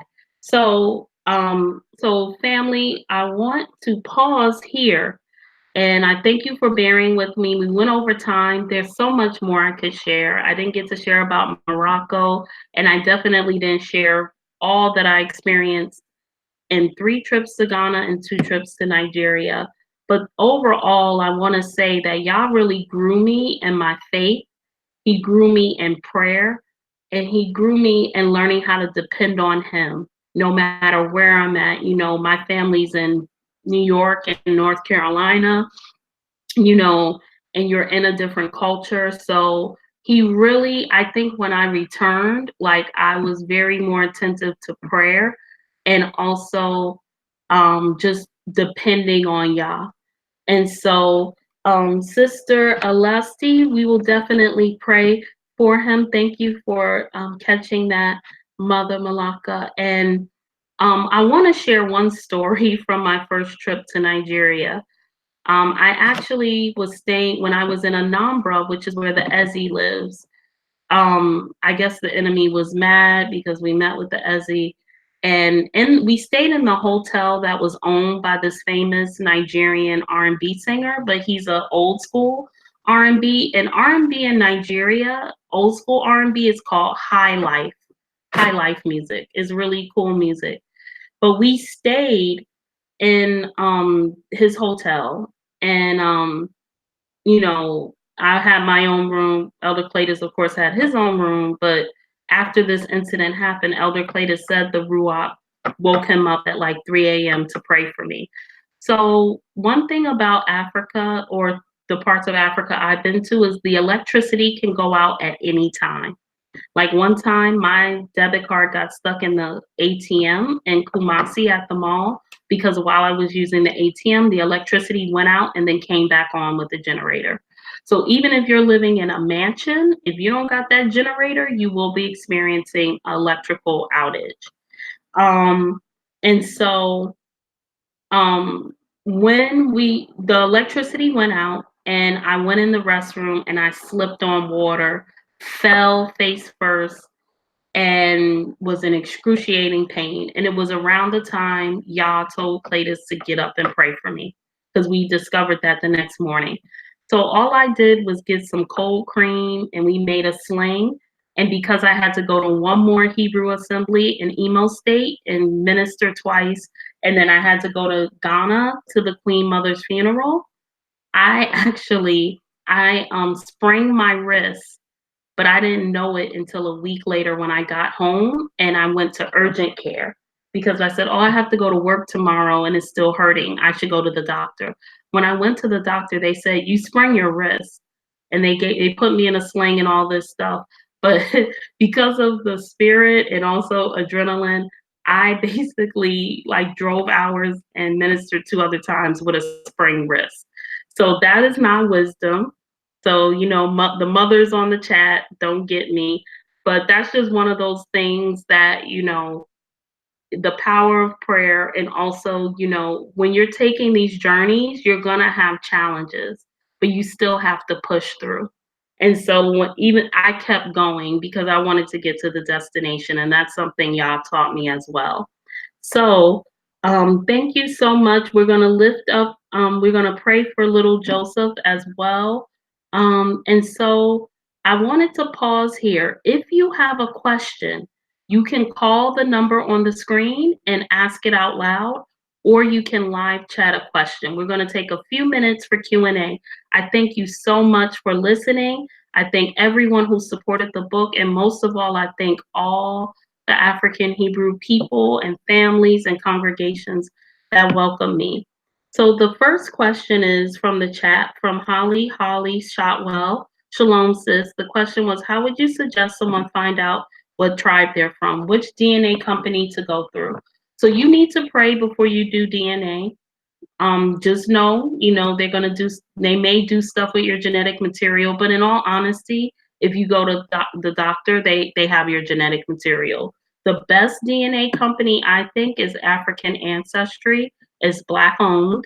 They're doing a lot of deals because of the 2019 being the 400 year, and they give you a tribe. A lot of DNA companies just give you percentage of countries, and that's it. But they actually give you a tribe. And so African Ancestry is really good. Thank you, everyone who got a copy. Thank you, Tammy. Thank you. It's all to y'all's glory and many that went before me. But it was humbling to realize, being one of the first African American women to go visit the Cephley and to take a group. And when we went, it was almost like, where y'all been? Cousins, where y'all been? Everybody else been visiting us. Where y'all been? So any other questions? I'm gonna just go on the line. So if anyone's calling in on the line, we can get them.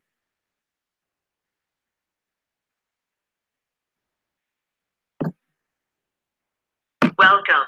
This service is provided by freecall.com. Please enter your access code followed by the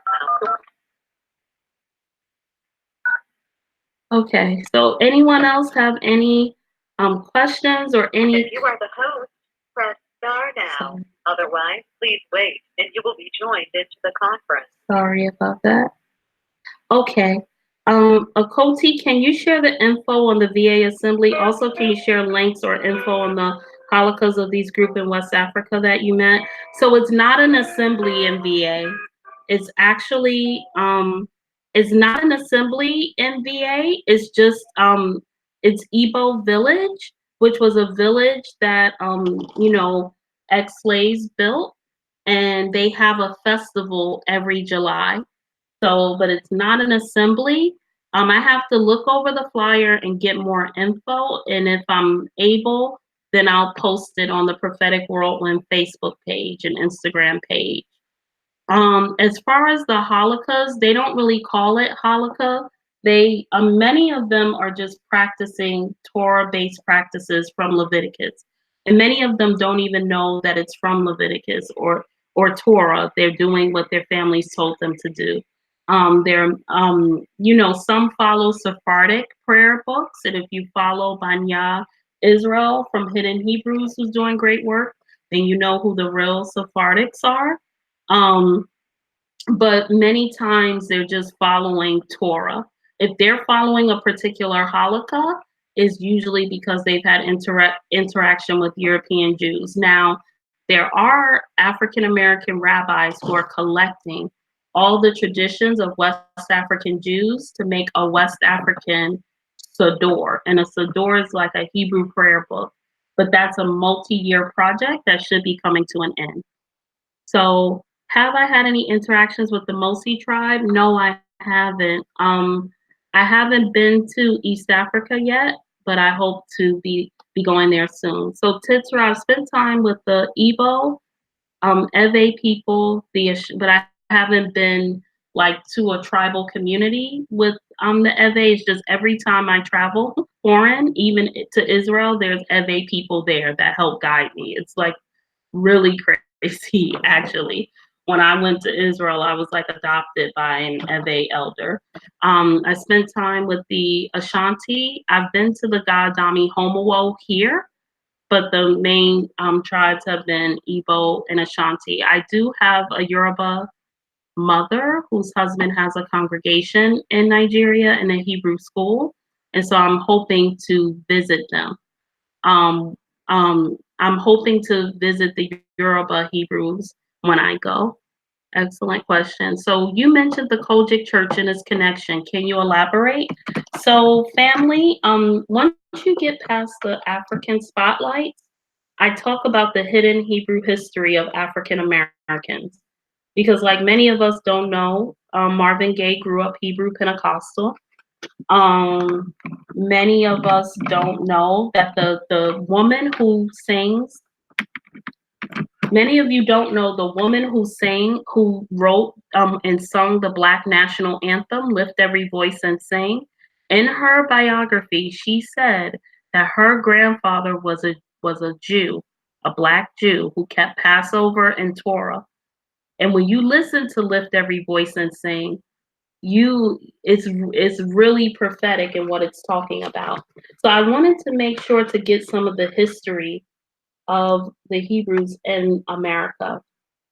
Um, so it was actually there was a Messianic Hebrew ministry under a man named Bishop Christian, and it was mostly in the South and the Midwest. By 1905, they had 68 branches and offshoots with almost 5,000 members in 11 states.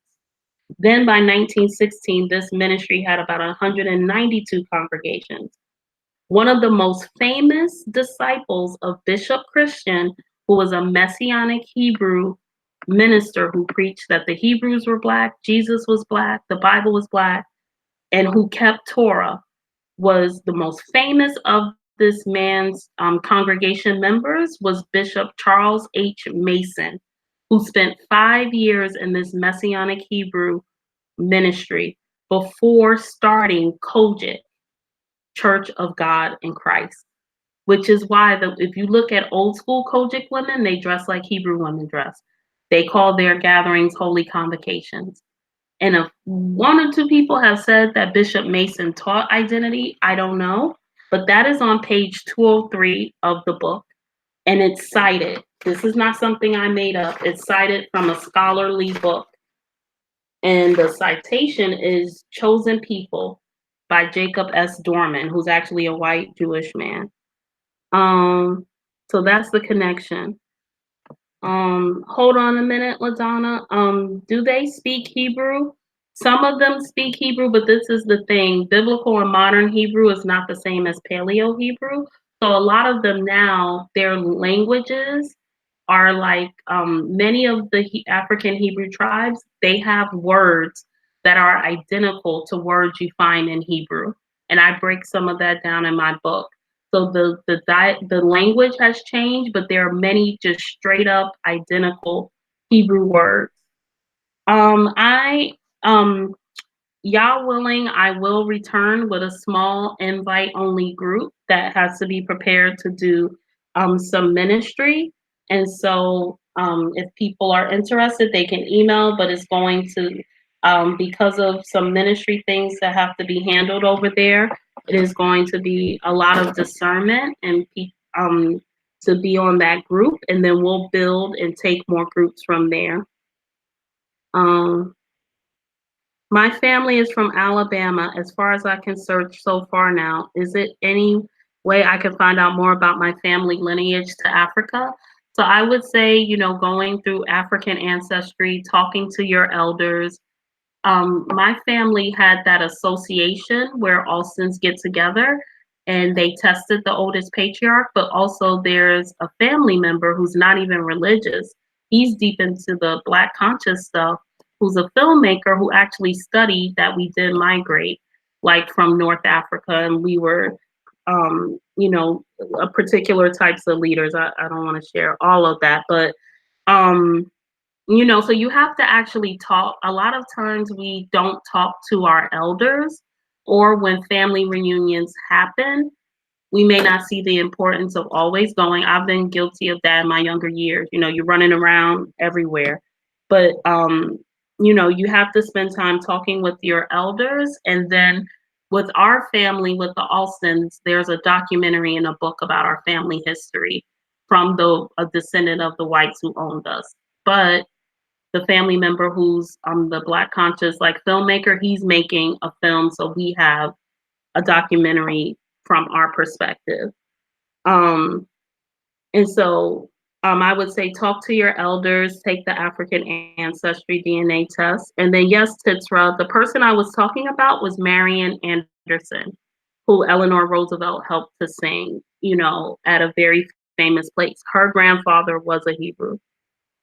So, Rodney, as you mentioned about finding West African tour groups who understand our true culture, I do not know tour groups off the top of my head.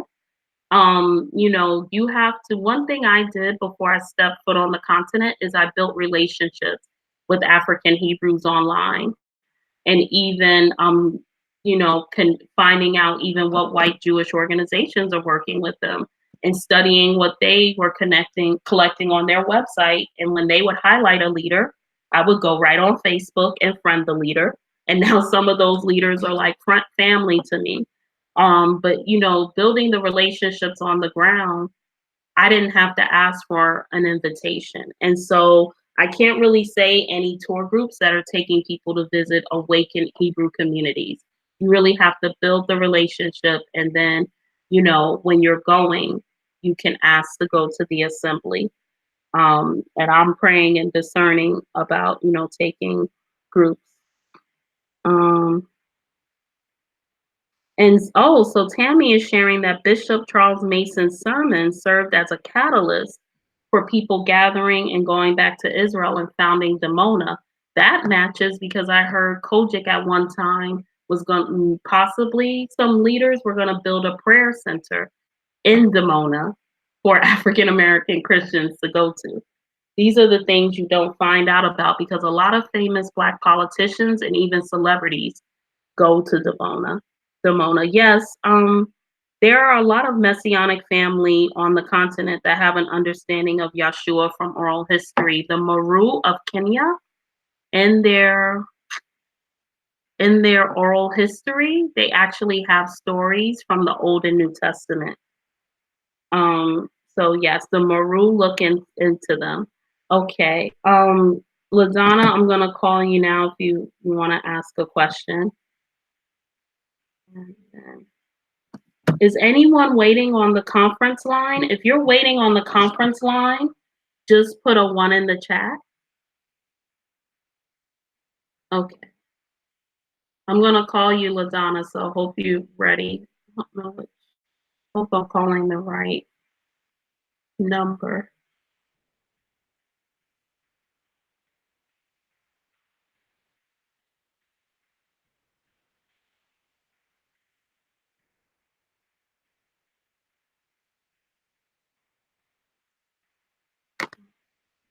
Hold on, I'm just giving LaDonna a call so she can ask a question. Okay. LaDonna, I'm trying to call you, but you're not picking up the phone. Oh, you said, oh, you're putting the baby to sleep. Okay, tell the baby I said hi. Sorry about that. We can talk later and you can put your question in the text. So, oh, you meant for me to call you later. Oh, okay. I'm sorry, y'all. I know LaDonna offline, so she's trying to catch up. So, are there any other questions?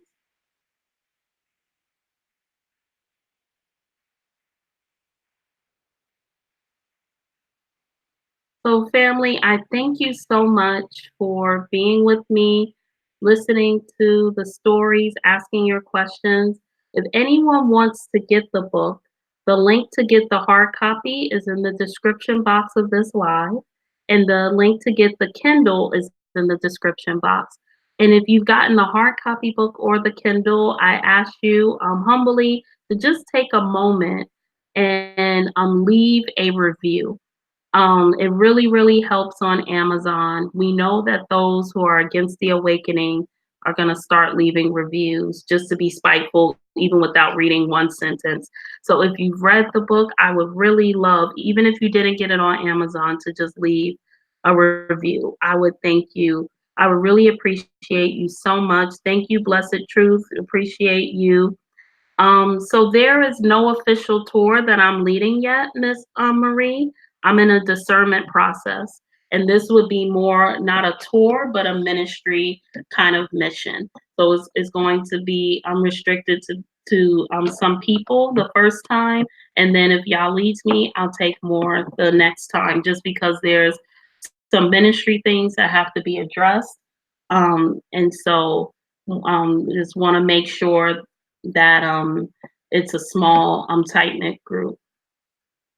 I think so. Titra, who is a great teacher, click on her name and you can go to, I think, her YouTube. She does great tour teachings, especially for the sisters. She asked, "What is the most important thing to gain from understanding the Hebrew communities in Africa now?" And so, the most important thing is, making that link. So we say Hebrews were sold into slavery in ships, but no transatlantic slave ships docked from Israel. So if you leave out the Hebrews in Africa, you have a big gap to your story, and then people can begin to judge you, ridicule you. Also, it's encouraging to see people who kept aspects of scriptural practice way before white people got to the continent. Um, so I think those are the missing link from Israel to the transatlantic slave trade, and just how you always had a remnant that was contending for the faith. And oh, wow, that's funny I said that. So the next question is contending for the faith. He said, "What tribe are you from, sister, according to DNA?" So I haven't done African ancestry, so I haven't gotten a tribe back. When I do African ancestry, I will probably do a tribe reveal. There's a couple of tribes that just know I'm from their tribe, so hope I don't lose no friends with that. Um, Thank you, everyone. Thank you, everyone who brought it at Pesach, even though I wasn't there. And thank Dawn's son and Mother Malak, everyone who was holding down the table. And thank you so much, Shamara Yah. Thank you. And so, family, because it is 10 and we're over, and I know many of us have to wake up early, I'm going to wrap it up. But if you're interested in any possible tours to West Africa, I would just encourage everyone, go on propheticwhirlwind.com, join the email list. I don't spam you, I don't give away your email. And what you can do is if there's ever a public tour that I lead, I can't promise dates or times, but I will send it over that email list. Also, when you sign up for the email list, you get a free PDF of resources that teach you about Hebrews in Africa that I've collected over these years, including links to videos, articles, a reading list of good books you can read, and that is available for free. So you can do that, because I'm still in discernment about taking a group over. But I would just say, if you want to go over, you need to be in prayer, you need to be in fasting, you need to be learning about the tribes. And many African Hebrews are on social media, so use discernment. Don't just friend any and everybody. Look at their profile, but begin to build a relationship.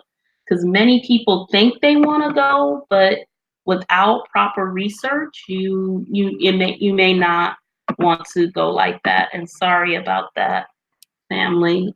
Computer's acting up. So with that, I just want to say a quick blessing. Thank you, Mother Malaka, for opening us up in prayer and being the moderator with us. Thank you, everyone who was on. Special shout out to my cousin Day, who also went to Nigeria about a year before I did, my blood cousin, for being on. Um, Okay. Shalom, Sister Tammy. And so, Yah, we just ask that you bless and keep everyone, that your face would shine upon everyone, and that you would give everyone your shalom and peace as we all prepare for bed. Yah, I'm asking that you protect our Hebrew family in Africa, that you provide for them, that you wake them up, and that you wake us up, and that Yah, through you and through you, Yahshua, we just ask that the two sticks would be united. And we thank you. We thank you for all of this in Yahshua's name. Hallelujah. So good night, everyone, and shalom.